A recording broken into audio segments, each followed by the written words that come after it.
आज हम लोग बात करेंगे हाइड्रोसाल्पिंग्स के बारे में।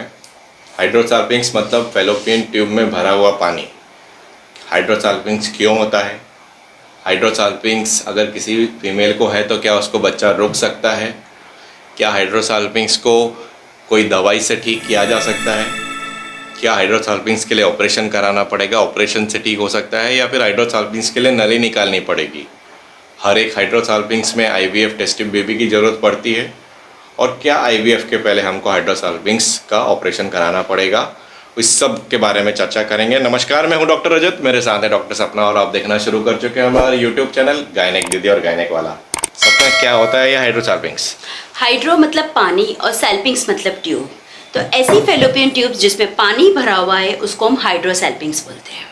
तो ये बताओ कि अगर हमारे पास कोई पेशेंट को बच्चा चाहिए और उसके पास आगे के रिपोर्ट्स में HSG में हाइड्रोसाल्पिंग्स है, एक साइड का हाइड्रोसाल्पिंग्स या दोनों साइड का हाइड्रोसाल्पिंग्स, तो हम लोग क्या करेंगे?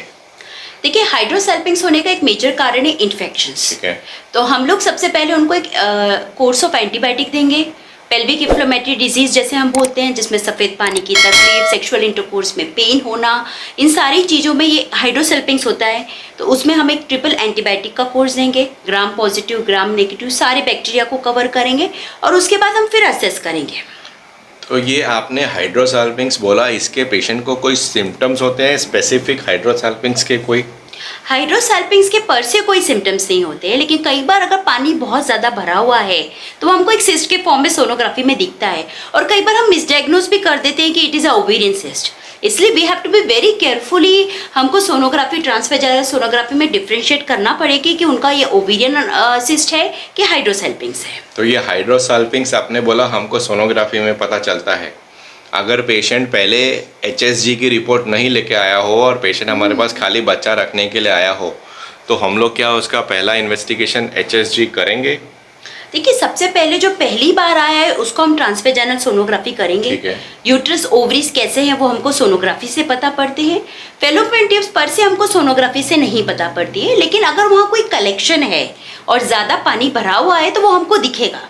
और इसीलिए हमको जब ऐसा कोई कलेक्शन या सिस्ट फॉर्म में कुछ दिख रहा है तो हमको वो डिफ्रेंशिएट करना पड़ेगा कि ये ओवेरी से आ रहा है कि ओवरी के साइड से आ रहा है। तो उससे हम ये अप्रिशिएट कर पाएंगे और हम माइंड में रख पाएंगे कि प्रॉबेबली ये हाइड्रोसैल्पिंग्स है। नॉर्मली हाइड्रोसाल्पिंग्स अगर छोटा हो तो हमको सोनोग्राफी पे नहीं पता चलता है, लेकिन अगर बड़ा हो तो सोनोग्राफी पे क्लियर कट पता चलता है। जो ओवरी से बाहर जो फ्लूइड कलेक्शन है वो हमको हाइड्रोसाल्पिंग्स है। अगर ऐसा पेशेंट जिसकी पहले HSG नहीं हुई हो और हमको सोनोग्राफी पे हाइड्रोसाल्पिंग्स का डाउट है, तो जैसे सपना ने बोला 3 वीक्स ऑफ एंटीबायोटिक्स के बाद हम पेशेंट को एक HSG या SSG जो भी कराने का बोलते हैं, हम लोग पर्सनली HSG हिस्ट्रोसाल्पिंगोग्राफी ज़्यादा कराने का बोलते हैं। उससे हमको कंफर्म हो जाता है कि फैलोपियन ट्यूब के अंदर पानी भरा हुआ है। पेशेंट आया, हमने हिस्ट्रोसाल्पिंगोग्राफी कर लिया, उसका हाइड्रोसाल्पिंग्स है, लेकिन उसकी फैलोपियन ट्यूब्स खुली है, दोनों फैलोपियन ट्यूब्स खुली है। बराबर है। मैं थोड़ा नॉलेज के लिए बता दूं, हाइड्रोसाल्पिंग्स मतलब जैसे सपना ने बोला फैलोपियन ट्यूब के अंदर पानी भरा हुआ है। हाइड्रोसाल्पिंग्स में जो female end of fallopian tube होता है ये बड़ा हो जाता है और इसके अंदर पानी भर जाता है। तो ऐसा बड़ा हो जाता है, कभी कभी नली खुली भी होती है और कभी कभी नली बंद भी होती है। अगर HSG पे फैलोपियन ट्यूब खुली है पर हाइड्रोसाल्पिंग्स बता रहा है तो फिर हम लोग उसका कैसे ट्रीटमेंट करेंगे? कि यहाँ पे 2 फैलोपियन टिप्स की बात हो रही है। ठीक है। तो कई बार क्या होता है कि एक फैलोपियन टिप एकदम ही नॉर्मल होती है और एक साइड हमको कलेक्शन दिखता है। पेशेंट यंग है, अभी वो प्रेगनेंसी के लिए ट्राई कर रहे हैं, तो वो नेचुरली ट्राई कर सकते हैं। हम इसमें एंटीबायोटिक का कोर्स और प्रोबायोटिक्स वगैरह सब उनको एडवाइस करते हैं। और कभी भी उनको जब पीरियड मिस होते हैं, क्योंकि इस तरह की चीज़ों में कई बार एक्टोपिक प्रेगनेंसी रहने का बहुत मेजर साइड इफेक्ट होता है, रिस्क होता है। तो कभी भी हम उनको हमेशा अवेयर करते हैं कि अगर आपके पीरियड मिस हो रहे हैं तो 4 से 5 दिन ही मिस होते हैं तो वो हमको बताने आए, ताकि वो प्रेगनेंसी इंट्रायूट्राइन है कि नहीं हमको अर्ली डिटेक्ट करना चाहिए। अभी ये बताओ कि ये हाइड्रोसाल्पिंग्स आया, हमने एंटीबायोटिक दे दिया, तो एंटीबायोटिक से क्या वो हाइड्रोसाल्पिंग्स ठीक हो जाएगा या फिर वो वैसा ही रहने वाला है? ये कोई भी अगर फ्रेश कलेक्शन है, फ्रेश इन्फेक्शन है तो प्रॉबेबली, और मिनिमल कलेक्शन है तो प्रॉबेबली वो हमारी एंटीबायोटिक से ट्रीट हो जाएगा। लेकिन ऐसा कलेक्शन जो लंबे समय से क्रॉनिक कलेक्शन है तो वो कोई भी दवाई से मोस्टली डिसअपेयर नहीं होता है। अगर बायलैटरल हाइड्रोसाल्पिंग्स है, दोनों साइड का हाइड्रोसाल्पिंग्स है और फैलोपियन ट्यूब खुली है HSG पे, जी। तो क्या वो पेशेंट को प्रेगनेंसी रोक सकती है या उसको आईवीएफ करवाना पड़ेगा? पेशेंट को हम ट्रायल दे सकते हैं कुछ फ्यू मंथ्स का, उनको प्रॉपर काउंसलिंग हमको देना पड़ेगी and at the same time उनको हम बता सकते हैं कि प्रेगनेंसी रहने का चांस थोड़ा आपके केस में कम हो गया है। देखिए, ये बात समझनी जरूरी है कि फेलोपियन ट्यूब के कारण प्रेगनेंसी नहीं रुकती। फेलोपियन ट्यूब खाली एक जरिया है जो बीज को स्पर्म से मिलाता है, वो एक रास्ता है। फेलोपियन ट्यूब का बाकी फीमेल के बॉडी में कोई भी काम नहीं है। एक बार बच्चा अगर रुक जाए, उनको और बच्चे नहीं चाहिए, तो फेलोपियन ट्यूब का बॉडी में कोई काम नहीं है। हाइड्रोसाल्पिंग्स में फेलोपियन ट्यूब के इस साइड के अंदर के सिलिया डैमेज हो जाते हैं, तो वो ओवम का ट्रांसपोर्ट, स्पर्म का ट्रांसपोर्ट होने का चांसेस थोड़ा सा रिलेटिवली कम हो जाता है। लेकिन जब तक फेलोपियन ट्यूब्स खुली है, प्रेगनेंसी रहने का चांस रुक सकता है, हो सकता है। जैसा हमने आगे की वीडियो में बताया कि पेशेंट को प्रेगनेंसी रुकेगी कि नहीं, नॉर्मल ट्रायल दे सकते हैं कि नहीं, वो डिपेंड करेगा पेशेंट की एज कितनी है, हस्बैंड का फैक्टर कितना है, और उसको दूसरी कोई कोमॉर्बिडिटीज़ है कि नहीं, जैसे फाइब्रॉइड, एंडोमेट्रियोसिस, एडिनोमायोसिस, वो सारी चीज़ें हैं कि नहीं, वो सारी चीज़ों पर डिपेंड करेगा। अगर यंग पेशेंट है, हस्बैंड फैक्टर अच्छा है, तो हम लोग 6-8 महीने, साल भर का ऑलमोस्ट ट्रायल दे सकते हैं, उसमें कोई इशू नहीं है। चलो, पेशेंट का साल भर 2 साल हमने ट्रायल दिया, पेशेंट को बच्चा नहीं रुका, लेप्रोस्कोपी भी कर लिया, सब कुछ अच्छा हो गया, तो क्या हाइड्रोसाल्पिंग्स में फिर हम पेशेंट को आईवीएफ का एडवाइस करेंगे? बिल्कुल, क्योंकि अब वो कंसीव नहीं हो रही है तो हमको आईवीएफ का एडवाइस करना पड़ेगा। क्योंकि आपने ये सवाल उठाया है तो यहाँ पे बहुत ज़्यादा ज़रूरी है कि आईवीएफ के पहले भी वो जो हाइड्रोसाल्पिंग जो कलेक्शन है वो हमारे आईवीएफ रिजल्ट्स को हार्म कर सकता है। इसलिए कई बार बहुत सारे डॉक्टर्स ऐसा बोलते हैं कि ये हाइड्रोसाल्पिंग्स को हमको निकाल देना पड़े, वो ट्यूब्स को वहाँ से निकाल देना पड़े, क्योंकि जब एम्ब्रियो ट्रांसफ़र करेंगे तो अगर वो पानी यूट्रस में आया तो वो हमारे इम्प्लांटेशन फेलियर कर सकता है। सपना ऐसा बोल रही है कि अगर कोई पेशेंट को बायलेटरल या यूनिलेटरल हाइड्रोसाल्पिंग्स है तो आईवीएफ करने के पहले हमको वो हाइड्रोसाल्पिंजेक्टोमी कर देनी पड़े, मतलब हाइड्रोसाल्पिंग्स माने ट्यूब निकाल देनी पड़े, क्योंकि उसका जो फ्लूइड होता है वो बाहर आता है और यहाँ पर एंडोमेट्रियल कैविटी में रहता है, और वो एंडोमेट्रियल कैविटी में फ्लूइड जब हम एम्ब्रियो ट्रांसफ़र करेंगे तो उसको चिपकने नहीं देगा। हालांकि इंडिया के कॉन्टेक्स्ट में वो बहुत डिफ़िकल्ट चीज़ है। आईवीएफ करने से पहले पेशेंट को ये समझाना कि आपकी फेलोपियन ट्यूब्स हमको निकालना है ताकि आईवीएफ का रिजल्ट बढ़ जाए, वो बहुत डिफ़िकल्ट है। इसलिए एक प्रैक्टिकल चीज़ ये होती है कि हम लोग एक लंबा कोर्स ऑफ एंटीबायोटिक दें, पेशेंट को समझा के रखें कि हालांकि हाइड्रोसाल्पिंग्स फ्लूइड के कारण आईवीएफ के रिजल्ट कम हो सकते हैं, लेकिन चूंकि आपका पहली बार हम लोग आईवीएफ कर रहे हैं तो हम लोग एंटीबायोटिक्स के साथ एक बार ट्राई करके देखते हैं।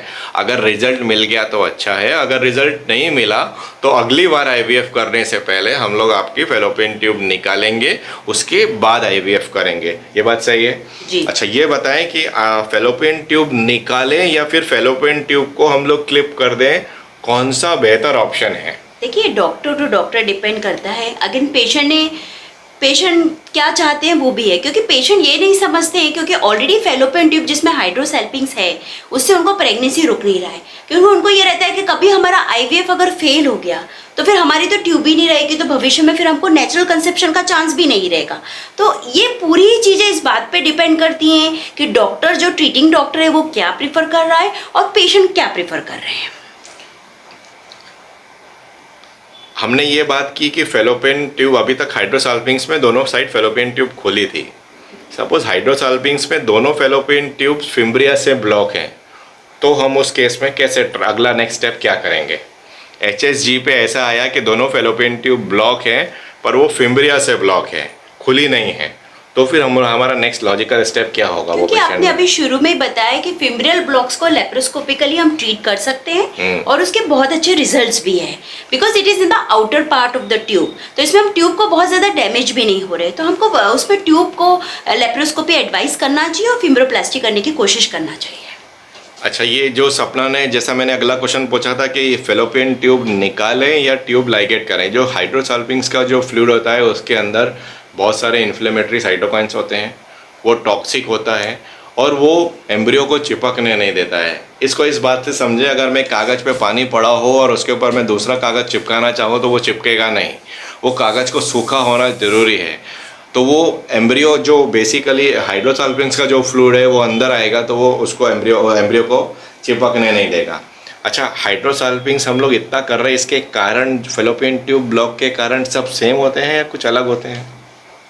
मोस्टली फिब्रियल ब्लॉकेजेस हो गए, इन्फेक्शंस हो गए, कोई प्रीवियस सर्जरीज वगैरह में उनका फेलोपियन ट्यूब ट्विस्टिंग हो गई है, कई बार एंडोमेट्रियोसिस के कारण बहुत ज़्यादा एडेशंस होते हैं, ये सारे कारण। तो हमने ये सपोज हाइड्रोसाल्पिंग्स हमने लेप्रोस्कोपिक फिम्ब्रियोप्लास्टी करके खोल दिया, दोनों साइड का खोल दिया, तो क्या वो 2 महीने 4 महीने 6 महीने बाद वापस बंद हो सकता है, वापस उसके अंदर फ्लूइड बिल्कुल बढ़ हो सकता है। इसलिए हम कभी भी कोई भी प्रोसीजर करते हैं तो बहुत जल्दी उनको बोलते हैं कि तुरंत वो प्रेगनेंसी के लिए ट्राई करें और वॉर फुटिंग पे उस पर फोकस करना चाहिए, क्योंकि वो बाद में फिर से हो सकता है। अच्छा, जो हमको सोनोग्राफी पे छोटा हाइड्रोसाल्पिंग्स या बड़ा हाइड्रोसाल्पिंग्स, तो ऐसा होता है कि छोटा हाइड्रोसाल्पिंग्स में तकलीफ कम होती है, जल्दी प्रेगनेंसी रुक सकती है, या बड़ा हाइड्रोसाल्पिंग्स में तकलीफ ज़्यादा हो सकती है तो लेट प्रेगनेंसी रुके या डिफ़िकल्ट होगा, ऐसा कुछ होता है क्या? बिल्कुल हो सकता है। क्या ये हाइड्रोसाल्पिंग्स बड़ी हो सकती है? बड़ी हो सकती है, कई बार अगर फिब्रियल ब्लॉक से, कॉर्नुअल ब्लॉक से, तो वो तो कलेक्शन बढ़ता रहेगा। तो ये हाइड्रोसाल्पिंग्स के बारे में आप हमारे व्यूअर्स को कैरी होम 3 मैसेज बताएं कि पहली बात, अगर हाइड्रोसाल्पिंग्स में फेलोपियन ट्यूब खुली है तो क्या कर सकते हैं, बंद है तो क्या करना चाहिए, आईवीएफ कब करवाना चाहिए और आईवीएफ करने से पहले क्या करना चाहिए? देखिए, हाइड्रोसाल्पिंग्स मतलब ट्यूब में, फेलोपियन ट्यूब में वाटर कलेक्शन, पानी का कलेक्शन। पूरी इस वीडियो में हमने बताया कि ये जो कलेक्शन होता है ये थोड़ा टॉक्सिक होता है, इसमें इन्फ्लेमेटरी साइटोकाइंस होती है। लेकिन अभी पॉइंट ये उठता है कि फेलोपियन ट्यूब्स खुली हैं कि बंद।